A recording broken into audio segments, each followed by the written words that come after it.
If you see something, say something. This is the focus group.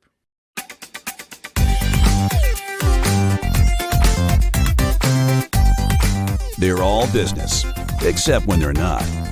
It's the Focus Group with Tim Bennett and John Nash.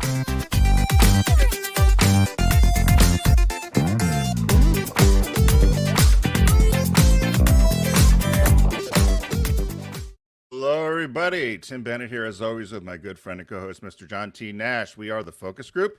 Be sure to catch us here every Wednesday on our live streams on YouTube or on Facebook, or find all of our media at any time, because I know a lot of you time shift at focusgroupradio.com.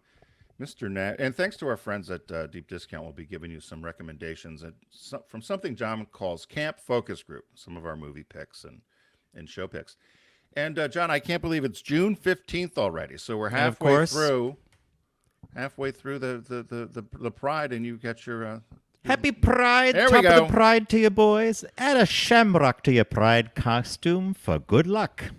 So I was thinking, John, money-making ideas. When we had that guest on, what was his name? Jay Samet. Jay Samet, right? He said, come up with something every month and you make some money.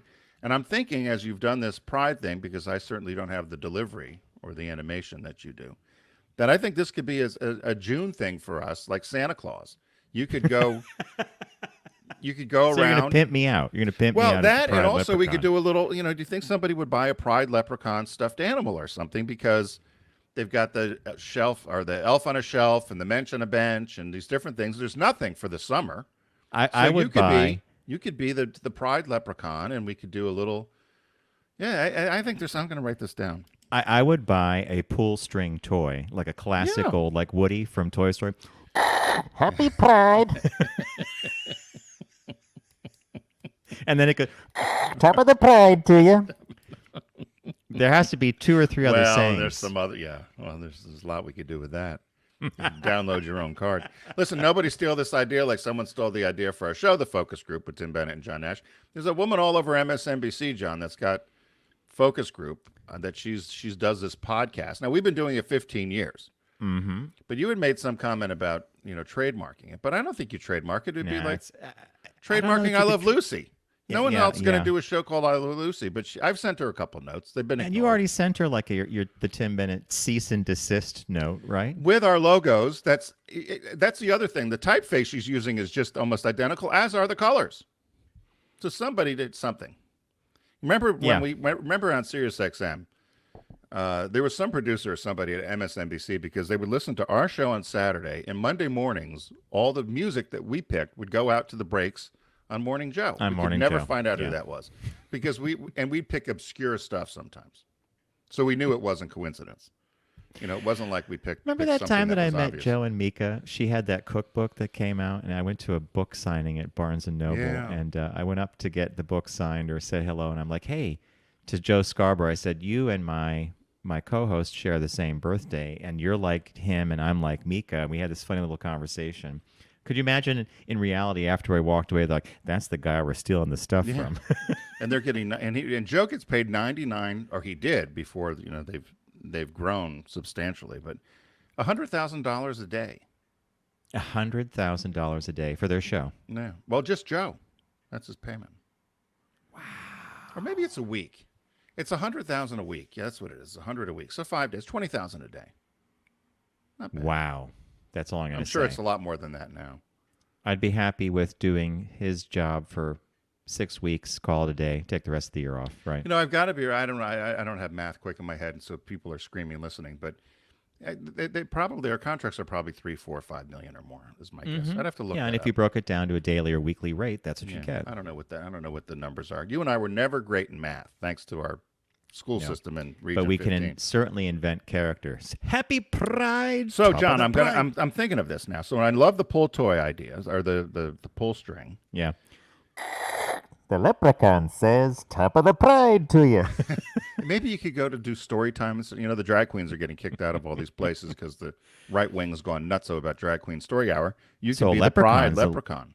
Yeah, leprechaun's a lot safer. Leprechaun story hour. You have a pot of gold. You can hand out those little gold chocolate coins. There's a lot we could do with this. Mm-hmm. I don't know. You'd get grumpy, though. What was that clown that would get nasty?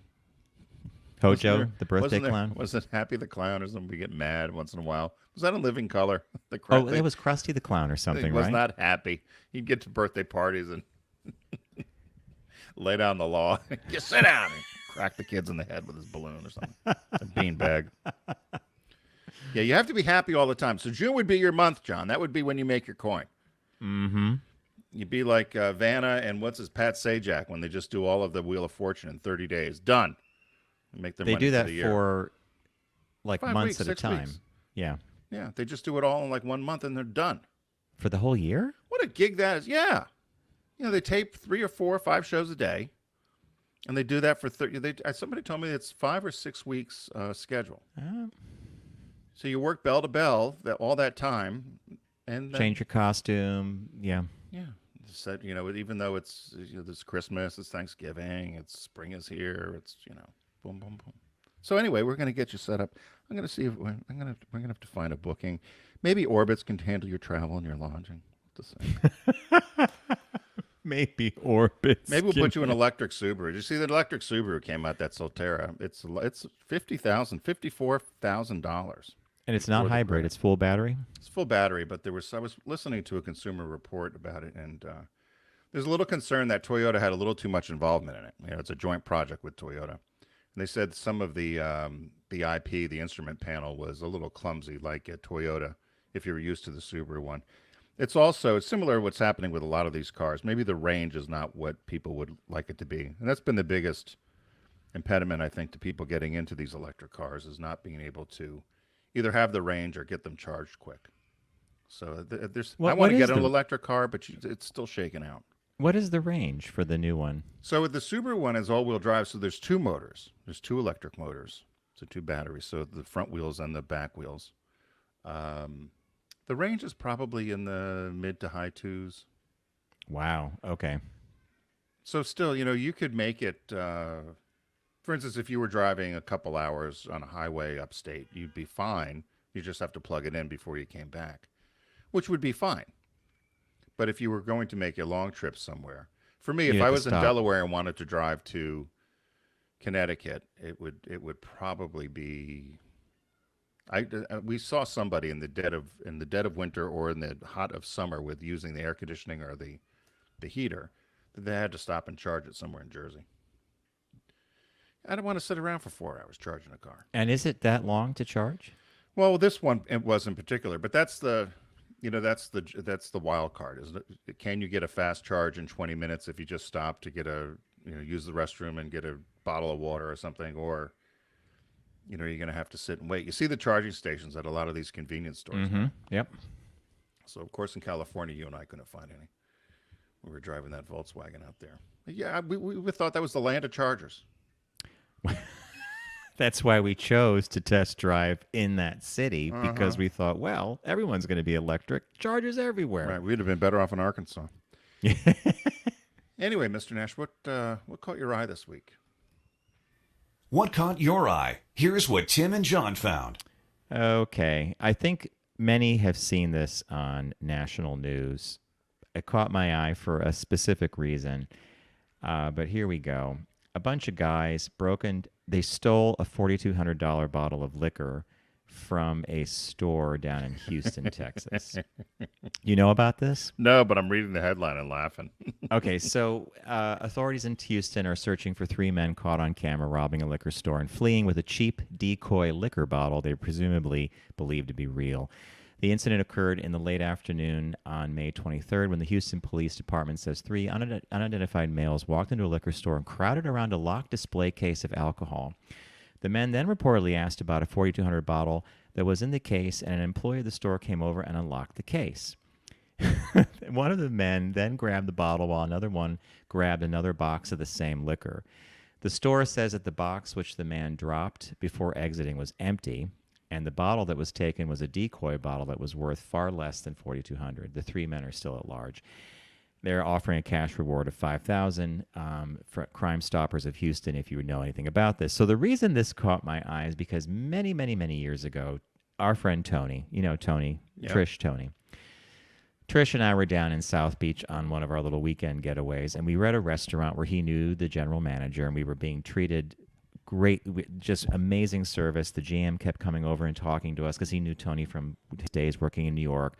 And there was a liquor salesman / sample guy there, and he had a whole big thing of cognacs. And we had bouillabaisse, and we had a bunch of these cognacs, and we were talking to him about how expensive this liquor was. And then that got us talking about the liquor behind the bar. And the bartender came over. He'd been hearing our conversation, and he knew the guy that was doing the sampling. And he said, hey, most of the bottles back there, the really expensive ones, those aren't real. Those are prop bottles. So Tony and I look at each other. We're like, prop bottles? And he was talking about, there are some of these like Jaegers and other that have like gold flecks in them, or they're super high-end champagne, whatever. He said, yeah, the liquor companies provide us with these prop bottles. And the minute you learn that, you never forget it. And when I saw this article, I thought, oh, these poor guys. They didn't know about the prop bottle, right? Not poor guys. First of all, that was locked in there. Does it say what kind of liquor it was? No, they did nothing. I looked at 7 different articles. No one had the idea, like what was the liquor. No one said it was Hennessy, it was this, it was some kind of high-end scotch. No Cristal clue. champagne in a crystal decanter or something like that. I don't know.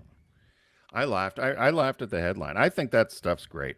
There was one similar to that too, I think, in Houston, where a guy comes into the phone store and starts beating the hell out of the woman and trying to rob, and she gets up and she runs in the back, but I guess there was a switch and locked the guy in the store. And he's banging, he can't get out, and they've got the security cameras going, and the people are outside crowding and laughing, and then the cops came, but he was stuck in the store. She was able to get in the back and I guess be secure, and then he was stuck in the store like in a cage. And the locked in the store became like a crazy kind of panic room. Yeah, right? well, then she put down the curtain, the gates fell, and the whole deal. I thought it was perfect karma. But I love that. They took off with the bottle and an empty box and a fake bottle, basically. Yeah. Yeah, you can't make that stuff up. Crime doesn't pay, but boys, what we can say is Happy Pride. Happy Pride. This I thought this was initially a local story when I saw the headline. So the headline is Martin's potato rolls are being boycotted over an executive's donation to a far-right candidate. So do you get Martin? They sell them in New York. Do you get yes, Martin's we potato do. rolls? I know they exactly. are the best. They're almost like those Hawaiian King rolls. There's a little bit of sweet to them, but the potato rolls are. The distribution is primarily in the Northeast and Mid-Atlantic, and they're heading west, primarily because some companies are now using them as their go-to roll. For instance, Shake Shack is using them now in all of their burgers. Yeah, and that's yes. So a potato roll, it's a Pennsylvania Dutch thing. Initially, this company, Martin's, is based out of Chambersburg, Pennsylvania. And they said that the reason people like these rolls is they hold up well. They're sweet, buttery flavor, soft and pillowy and have a soft and pillowy texture. It's become a favorite of many chefs and restaurants across the country. Right now, more and more food service venues as well as stores are carrying them in the U.S., also in 25 countries, which I was surprised about. And the other thing about them is they use some potato starch, which is different than regular wheat, which gives them a different texture. They won't dry out. And so, again, they've been popular. So what's happened is in Pennsylvania, there's going to be a gubernatorial election.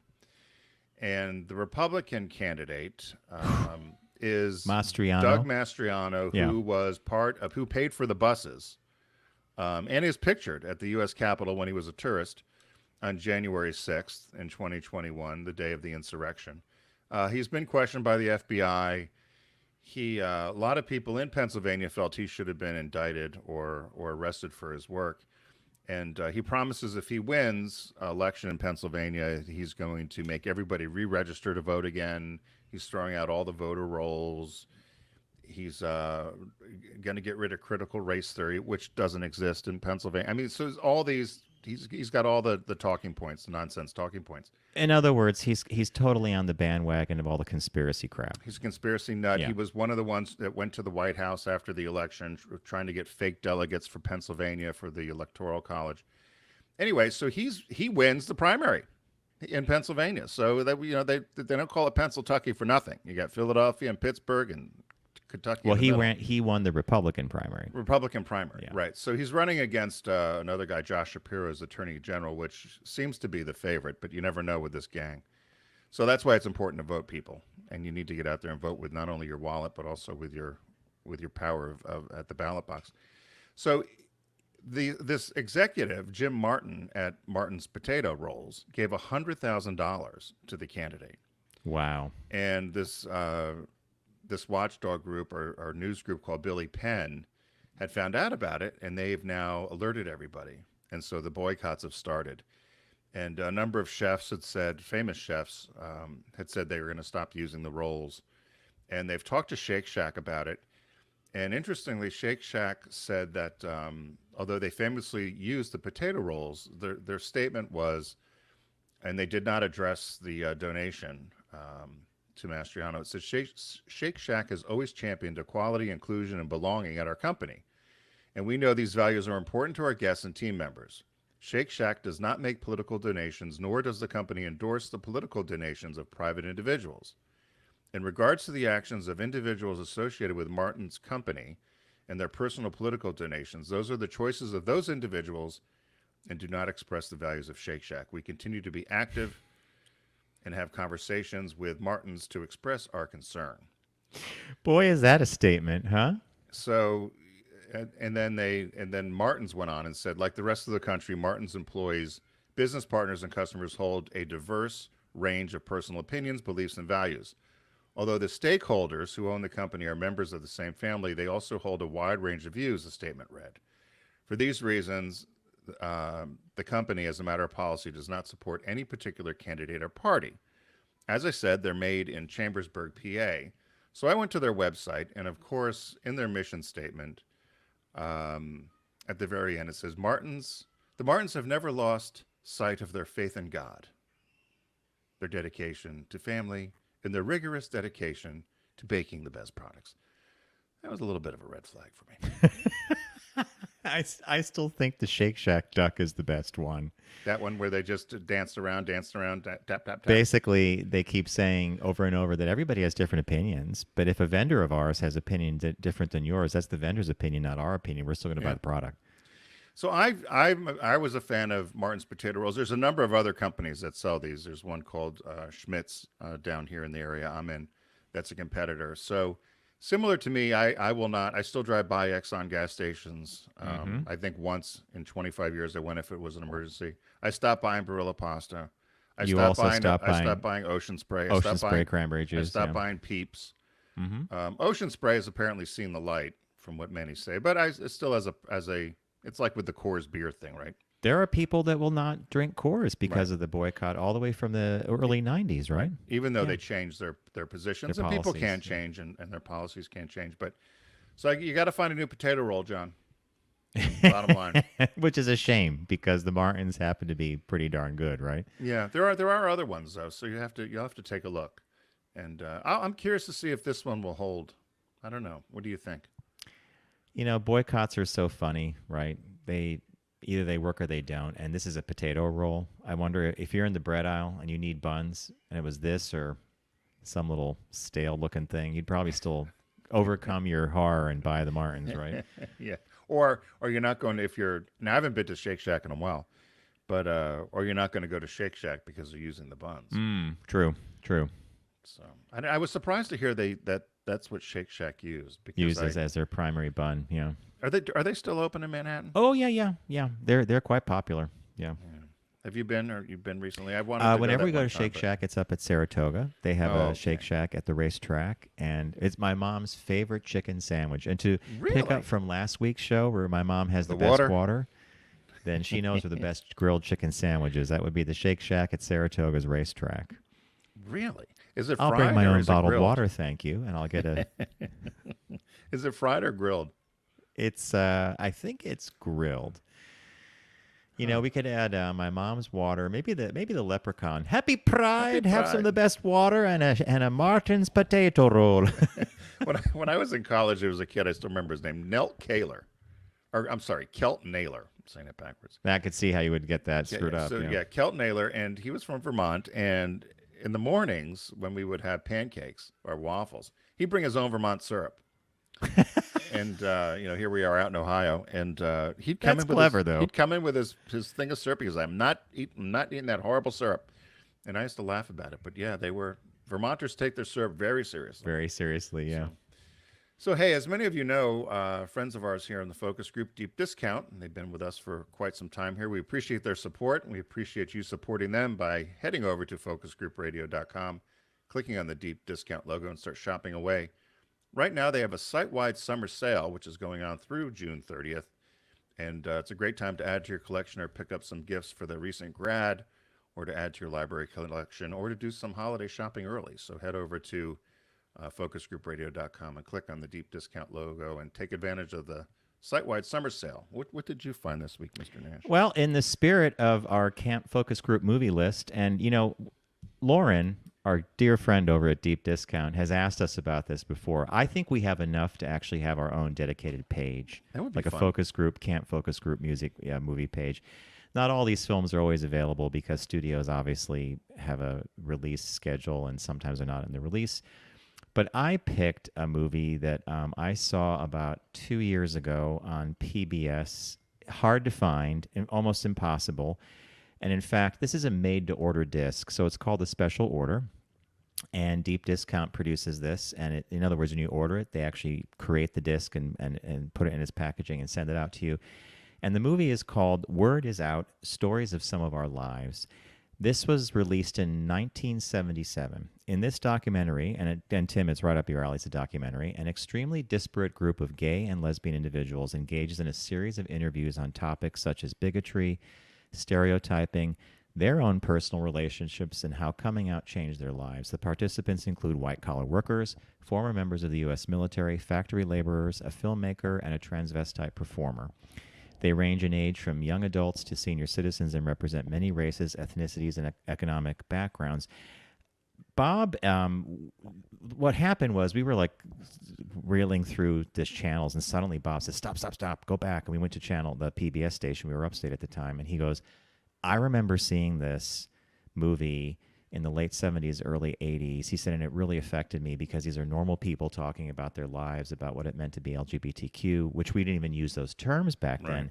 So again, my recommendation is Word Is Out, a wonderful documentary that was released in 1977, last century. Happy Pride! Happy Pride! And it's a manufacturer on demand, and it's only a Deep Discount, so I would check that out. Cool, that's a good choice. I've not heard of that, so I'd like to check that out. I picked something. I don't remember if I've done this one before, but it did pop up during the sale. But I did laugh about it because as you know, I've been playing around on TikTok, and there's lots of share videos on TikTok, which which are quite funny. But of her singing in Vegas and her fifth farewell tour. But you can get you can go over to Deep Discount and get "I Got You, Babe," which is the best of Sonny and Cher. It's a 10-disc set. It was released October of 2020, and obviously it stars Sonny Bono and Cher. And the description is that throughout the 70s, singers Sonny and Cher, whether divorce, marriage, solo, or reunited, in their delivery of award-winning and decade-defining comedy and music programs. So this includes the Sonny and Cher Comedy Hour, which ran from 71 to 74. There's 10 complete episodes in that disc. Then there's 5 complete episodes of Cher, which was from 75. And then the Sonny and Cher Comedy Hour, which is when they got back together after the divorce, which had guests that featured Bette Midler, Lily Tomlin, Carol Burnett, Flip Wilson, Steve Martin, Bob Hope, Betty White, Elton John, the Jackson 5, Tina Turner, Wayne Newton, on and on. So, I was wondering whether anything like this could ever happen again. Oh, well, for starters, you and I used to watch the variety show, and Yeah. I do remember the Comedy Hour as well. And I don't know, it's kind of like the Donnie and Marie show. I mean, you tuned in because these people were familiar. They were great performers. Yeah. They were fun, right? Yeah, well, we posted so I had found it in the queue, and then a listener of ours, Chicago Marianne, she had posted it, and I think it's now on our focus group. Is that the radio page, Liberace the piece? Liberace one. I'm sure you've seen that before. How painful is that groovy thing? Oh that was my from the God. Red Skelton show. Yep. But I'm sure Bob probably had seen that 100 times, or I don't know. No, that was actually new to him. Was it? I remember, I said to him, hey, you got to see this thing that Tim posted via Marianne. And he, our mouths were open. It was just one of those like, oh my god. It looks like he had trouble walking. I don't know if the shoes were too tight or the pleather vest. Didn't it look he was young then. He was what, 50, 52? Late 40s, early 50s, yeah. But it looked like he was struggling, didn't it? Yeah, a little bit, yeah. Boy, was that bad. Anyway, head over to our Facebook page. Anyway, you pick I Got You, the best of Sonny and Cher, a 10-disc set. And the new release this week is a movie called Morbius. This is Jared Leto's foray into the Marvel Cinematic Universe. For brilliant biochemist Michael Morbius, Jared Leto, it's been his literal life's work to conquer the rare blood disorder that had left him infirmed since boyhood. He'd find his breakthrough via gene splicing with bat DNA, but the controversial cure also left him with superhuman strength, speed, flight, that was an interesting one to me, and a craving to consume human blood. So this is the, again, Jared Leto in Marvel's Morbius. Morbius came out as a theatrical release a while ago. They re-released it in theaters again, and now there's the release. I'm not a huge Marvel Universe fan, but if you are, then you got to pick up Morbius. So let's go through the tape. Let's go to the videotape again. All right, so it's the site-wide sale at deep discount. Everything's on sale. I chose to show one of their landing pages, which also features LGBTQ pride music that's on sale. I picked a great documentary called Word Is Out, released in 1977, interviews with everyday people and what it was like to be LGBTQ back when no one even used that acronym. Tim picked the fantastic I Got You, Babe, the best of Sonny and Cher. It's a 10-disc set. It includes their show and then their comedy hour. That was the second one? Yep. And the release this week is a Morbius, and that stars Jared Leto. So head over to focusgroupradio.com, click on the deep discount logo, and start your shopping. And we'll thank you for that. I think you'll enjoy being at deep discount. We're going to take a super quick break. And when we return, we have our business birthday and a Pride, Happy Pride shop talk. So stay with us.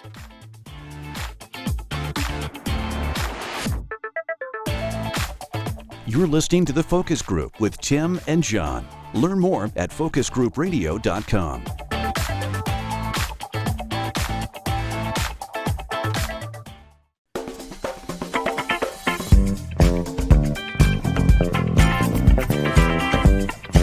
Now back to the Focus Group with Tim and John. Available pretty much everywhere.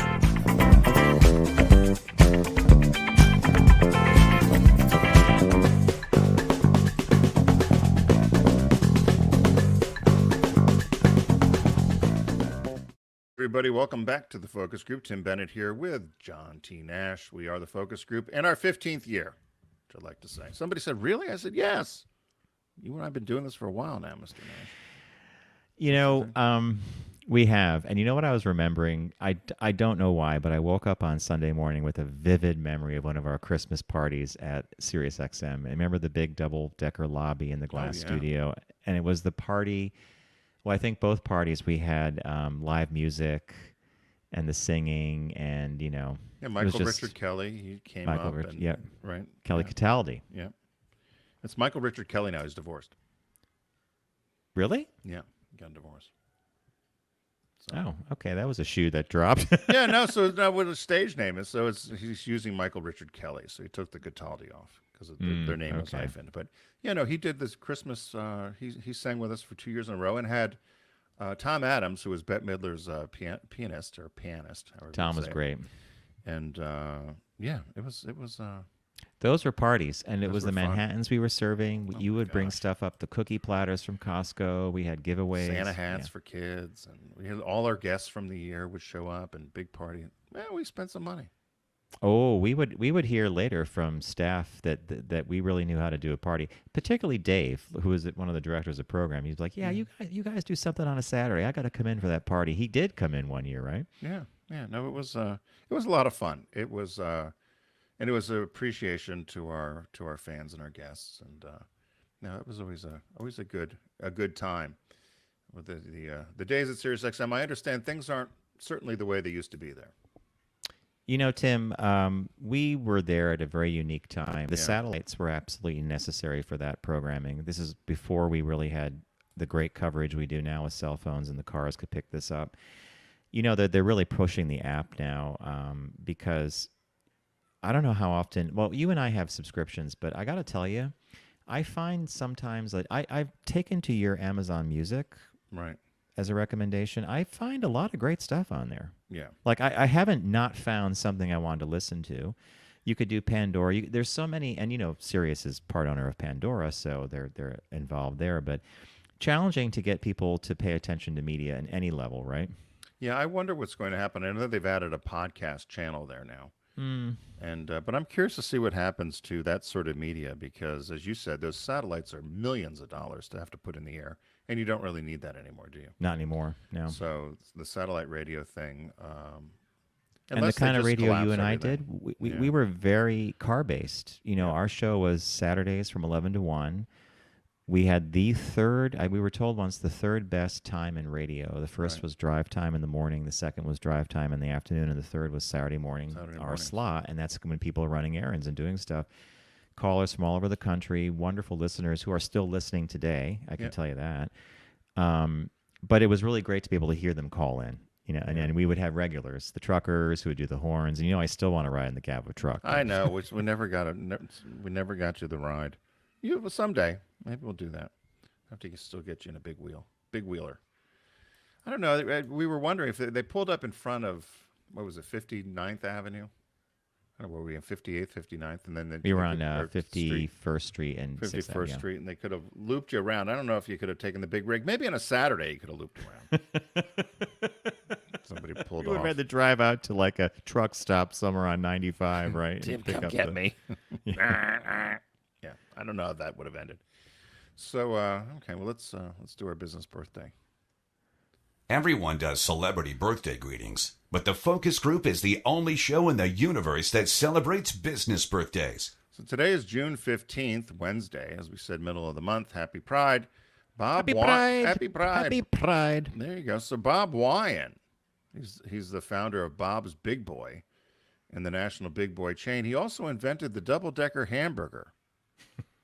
He was the first one to put two patties together. I thought maybe, I don't know who I thought did that. I'm sure somebody else did it before him, but I guess he marketed it, right? Mm-hmm. So he was born June 15th, 1914, died at 77, March 31st, 1992. As I said, the founder of Bob's Big Boy restaurant chain. He started as a 10-stool hamburger stand in Glendale, California, opening in 1936. God, that sounds a while ago. Yeah. With an I know. investment of $300, which he raised by selling his car. He sold his car and opened up this hamburger stand. He ended up selling the chain to Marriott in 1967 for $7 million, which in today's dollars would be about $59 million. Wow. Currently, Okay. there are 77 Big Boy locations nationwide. However, Tim, the are they concentrated in any particular area? Yes, the chain is primarily based in Michigan, but there are Ah, several okay. outposts in California and 2 in Ohio and 1 in North Dakota. I've eaten at the one in Ohio, or I've eaten at one in Ohio, but I don't think what it goes on to say is many people knew their mascot more than they actually knew the restaurant or the food, because he had that big kind of doughy kid with the checkered board apron thing on, with Holding the hamburger burger inside. up. You sent me a picture of that, yeah. Yeah. So he was born in Philadelphia, Pennsylvania, Bob Wian, and family moved to Glendale, California, 1924. He was also a member of the city council while he was running the hamburger franchises. And the reason he sold them was because as he had children, he couldn't devote time to politics, time to the restaurant, and time to his family. So he sold the restaurants. He was also a big member of the 2030 Club, which I was not familiar with. Do you know what that is? What is the 20th? Well, So I looked Wait it a up. It's minute. still in existence. does this have to do with It's a the service 20th organization. Is this how much time you give? Or No, money? I thought that too. But it's Okay. it's along those lines though. But it essentially helps develop leadership skills to underprivileged young adults between the ages of 20 and 39. So as kids turn into adults or young adults, and particularly some that may have not had the advantages of others, they work with trying to give leadership skills and try to guide young adults between the ages of 20 and 39, and apparently still in operation. I think that's a cool thing. So it's like a mentor program. Yeah, exactly. Mentorship. That's exactly what it is. And so he died 1992 in Newport, California. They said he enjoyed many outdoor activities. He had a ranch, an 800-acre ranch in California. And a couple of trivia facts. He was voted most likely to succeed in high school, so he did pretty good.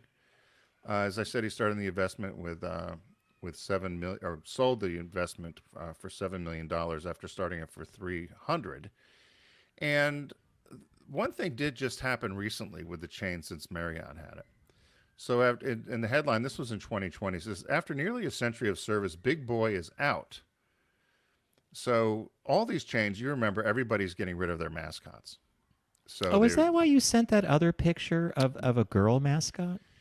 Yeah, so what's happened, now the company, Marriott, is denying that this is the case, but there was a backlash against a lot of these mascots. So whether it was Uncle Ben or Aunt Jemima or Mrs. Butterworth or the Land O'Lakes butter person. The Indian woman, yeah. The Indian woman. So all these mascots are being changed.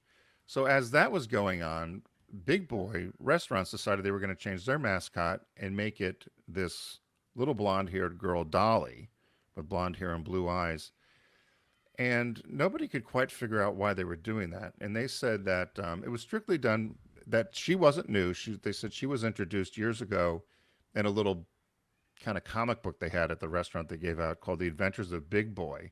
And it was Big Boy's girlfriend. But they said she never, somebody made the comment, Big Boy never struck me as a boyfriend material. They said that they decided to introduce Dolly as the new mascot because of the ongoing popularity of chicken sandwiches. So here's your mom's chicken, right? So so as a direct competitor, they wanted to be a direct competitor to Popeye's chicken in the chicken sandwich wars. So they decided to make Dolly kind of this mascot of the chicken. And even though the stores are still called Bob's Big Boy, they're replacing him or his image with that of Dolly, which I thought was not a smart thing to do, particularly if you're keeping the name of the store. The name of the restaurant is Bob's Big Boy. Don't you think that's a little odd? So this is one of those things, Tim, when you do this kind of a business birthday with something as iconic as a Big Boy, and I do agree with you and what other people have said that I recognize the icon more than I have ever. I don't even think I've eaten at a Big Boy, but I certainly know what the image is. Given that strength of that recognizability, the recognition factor, why would you muck around with it? Yeah, I don't know, and it's just confusing because it wasn't like there was. It was a little kid with a burger, right? So I don't know about the exploitation. Somehow like some gender issue going on here? Well, that's where people were going with this. When they said their statement was, "This is not political. We have a new mascot. We're just promoting a new chicken sandwich with this character, and it's a character we've always had. But Big Boy has not gone anywhere. His statue will still be in front of our restaurants. Will remain there. We're just changing to a female mascot as part of our marketing campaign." I think it's confusing. I don't think it's. I personally, now maybe we're wrong, but I understood the argument with Aunt Jemima, Uncle Ben's. Yep. We all understood those things, right? This is just a white little kid being switched out to a little white girl with blonde hair. So I mean, there's not. Yeah. You know, as I look at this picture of Bob Wian, what struck me, Wian, is it Wian or? I say Wian. Wian. What struck me about his photo is he does bear a bit of a resemblance to Walt Disney. Yeah, you're right. It could be that it's the black and white photo. It could be the hairstyle. They both have. He had a mustache. Walt used to wear a mustache. But what an interesting birthday, huh? Yeah, he's so as I said, he decided. Let's see, the double-decker sandwich. He also convinced Marriott. So Marriott also owned a chain of roast beef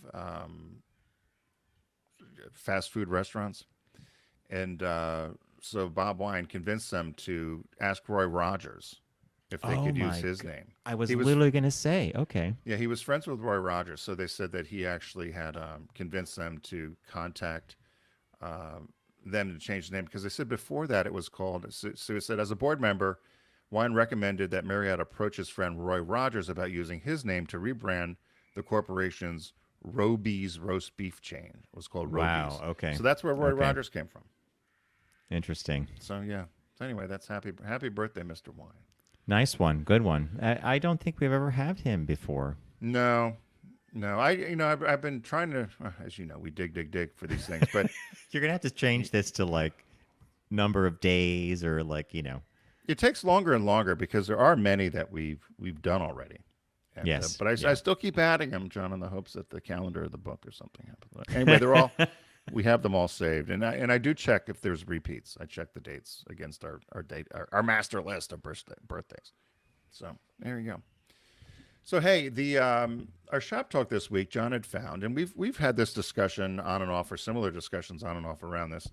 This title is "Corporate Allies Increasingly Challenged Over LGBTQ Support," and as I was reading it, and some of the stories we'd covered, the State Farm story, we'd covered Disney, and we could remind people of those. For instance, the State Farm story was the one about they were going to donate some LGBTQ themed books, and ended up there was some backlash about it, and they had to roll back the idea of the donations. I forget the name of the group that was with them. Was that listed? in here? Gender. I'm looking for it right now. Was it Gender Cool or something? Yes, that's what it was. And then of course we all know the most famous thing with DeSantis has been antagonizing not only Disney, but also one of the sports teams down there, as well as some organizations, in terms of their pushback about Florida's anti-LGBTQ legislation. They seem to be pushing all over the place. And they were talking about how this is becoming increasingly difficult for some corporations to navigate that want to be allies for the LGBTQ community. And I was wondering, I guess I'll ask you, do you agree that it would be difficult, or what was your take on this whole thing? This article does a great job of looking a little bit further back to when Mike Pence was governor of Indiana, right? And they were going to do an anti-trans bill, or I forget what the exact legislation was, but the business community came down on him like a ton of bricks, and he reversed direction, and they watered the whole thing down to being some kind of milquetoast language in another bill. And then they take us forward to Florida under DeSantis. And what's sad here is, and we've talked about this before, in these Republican-controlled legislatures and states, they want the money from the corporations that are doing business in their states, employing millions of their residents, et cetera, et cetera. Right. But the minute you open your mouth and you say something about what they're legislating, which could be some kind of hateful bathroom bill, or that the bill that keeps being called "Don't Say Gay" in Florida, yes, there's a bit of factual truth to the fact that it never says in the bill you're not allowed to, don't say gay, but everything about the bill is, if you talk about gender, if you talk about sexuality at a certain age, a teacher could be fired. I mean, so it earned a nickname. Maybe that's not exactly what the bill says, but we all know what's going on. And now you have companies who have been the backstop for the LGBTQ community for many, many years. And when Tim and I started working in this section of the advertising and marketing world, him with Subaru and me with my agency, this was where LGBTQ people looked to get support for internal policies, for same-sex benefits before marriage came along, and just to have a voice at the table saying, hey, this is not right. These people are our employees as well, and we don't believe this the way that these politicians do. But it does look like the landscape has shifted a bit, and I'm really wondering, I guess the question is this: will companies, I want to say grow a backbone, but they already have a backbone to some degree, but will they take the risk to state something clearly and firmly that they believe in their employees, they believe in their right to choose, whatever it may be, Right.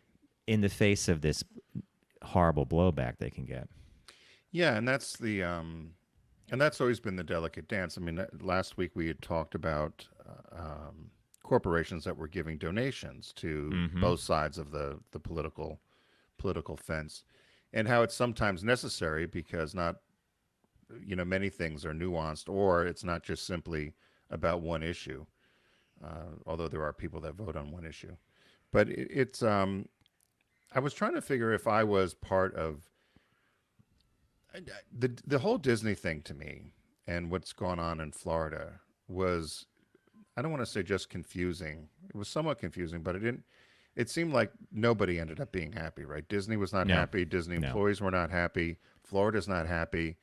They stupidly, when they were cutting them off, ended up now giving the Florida taxpayers a huge multi-million-dollar nut they're going to have to pay because when they took away some of Disney's, I guess, tax breaks, right? The Reedy Creek district. That's going to probably change because DeSantis was no fool. He made sure the legislation built in a year before they enacted that. So they could squirrel out of it if they have to. But I think the state would have to come up with $1.1 billion to cover Disney's bonds. Right. There was one person here. She was quoted as saying there were two things in here that I was surprised about. One of them was saying that the HRC had not taken a donation from Disney. I was shocked about, was it $500,000? $500,000, yeah. I mean, the HRC would take a dime if you left it on the doorstep. I was, I mean, am I wrong? Yeah. But so there was that one. And then at the end of this article, it says companies were never supportive out of the goodness of their heart, but because it was good business. I thought that was a little bit cynical. But then I thought, that was the line that we used at Subaru a lot. It was a good business. Good business. Yeah. Yeah. So it's still there as that being good business. And this, Tim, I got to say, what we did with Subaru over the 15-year period, the lessons we've learned are so unique to you and me and the teams that we worked with. No one's been able to replicate it, in my opinion, quite as successfully as we did. And let's be even more succinct. We did it with the second most expensive purchase a household usually makes, excluding sending your kid to a $250,000 four-year education. But auto was the slowest bunch to come up to the plate in terms of same-sex partner benefits, in terms of acknowledging all this. And I think we navigated it extremely well. And it was because of some of these exact same talking points that you were able to navigate. Like we talked, whenever we talked to the press, it was like, we know who our customers are. This is smart business. And then you were the one internally, if there was any hate mail or stuff that came in, you're like, look, the person that wrote this, they're probably not going to buy the car to begin with. They never would. So they're not our customer. Right. Right? Yep. No, that's exactly right. And you would look and see and say, you know what, they're part of an organized boycott campaign or whatever was happening at the time.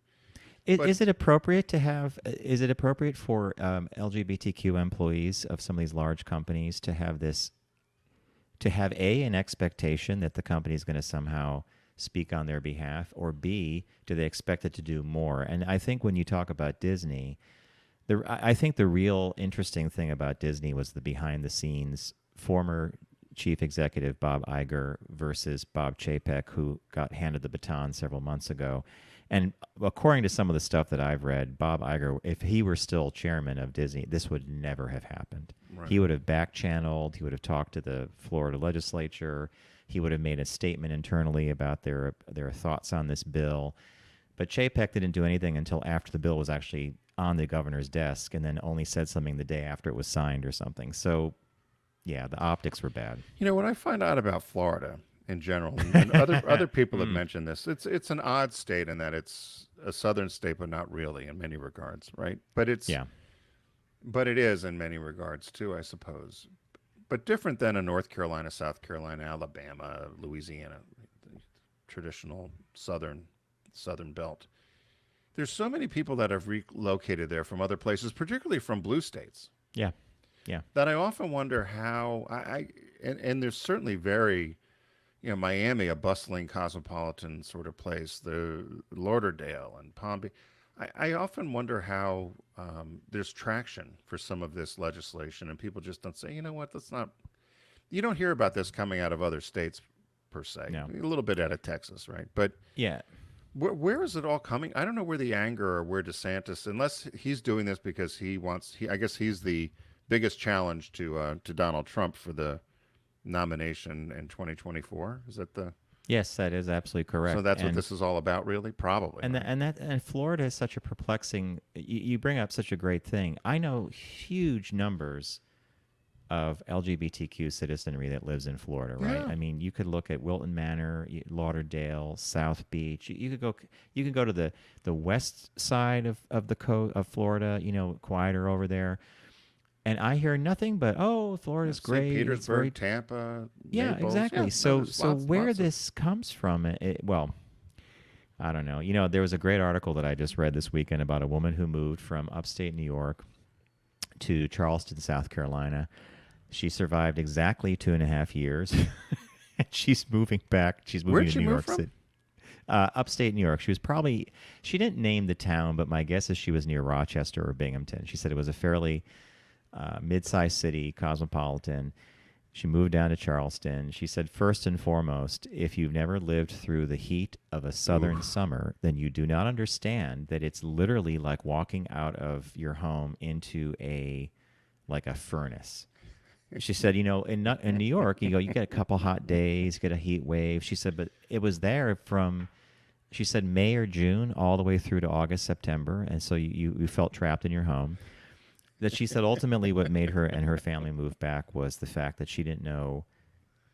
She would talk to neighbors and say something political or whatever and get the side eye or get you shouldn't talk about that. And so eventually she thought she didn't want her kids. She wanted her kids to be in an environment where they were exposed to far more points of view than she was getting. She said beautiful, wonderful people, but there was clearly a different narrative thread than what she was getting up here. Yeah, no, very much. I was laughing because you were talking about the heat. It triggered a story with John P. Brown, may he rest in peace. He had flown out to Las Vegas for the first time in the summer, and he said, "Oh my God, Timothy, who goes there?" He said, and this guy's from Boston. He said, "I got out of the plane. They told me it was a dry heat. It was like a fish, like a guppy trying to gasp for air. It was 130 degrees." And I was laughing because, it's a dry heat, or it's hot. Now, in the Carolinas, though, it is not a dry heat. It's a wet, damp humid. Heat.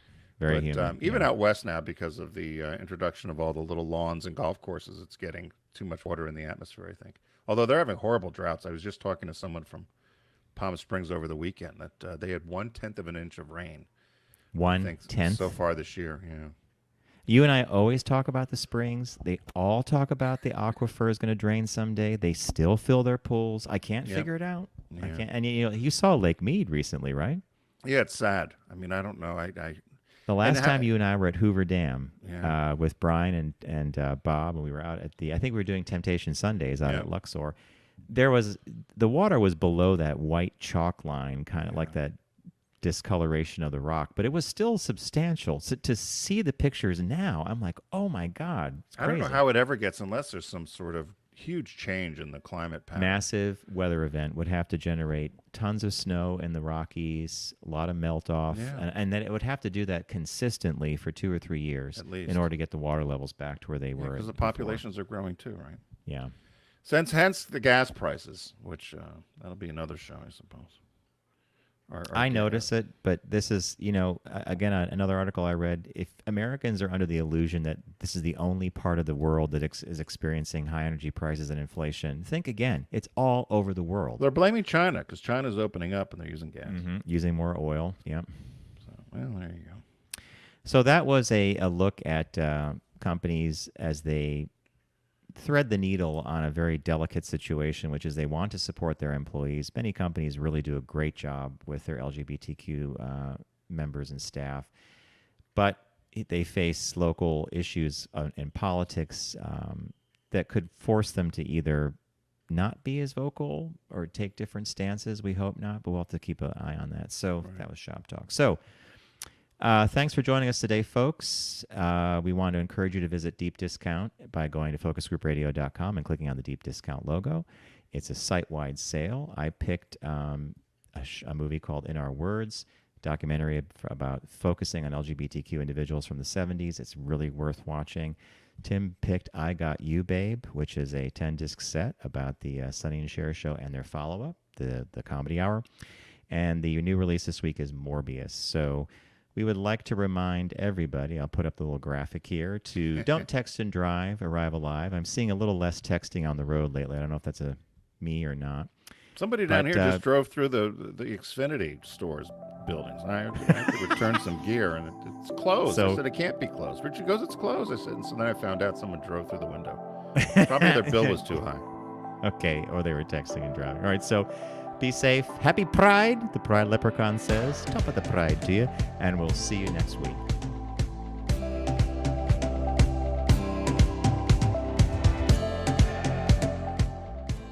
It's The Focus Group with Tim Bennett and John Nash. Accessible on all platforms. Subscribe, like, and rate us on your platform of choice. Learn more at focusgroupradio.com. That was a stunning focus group.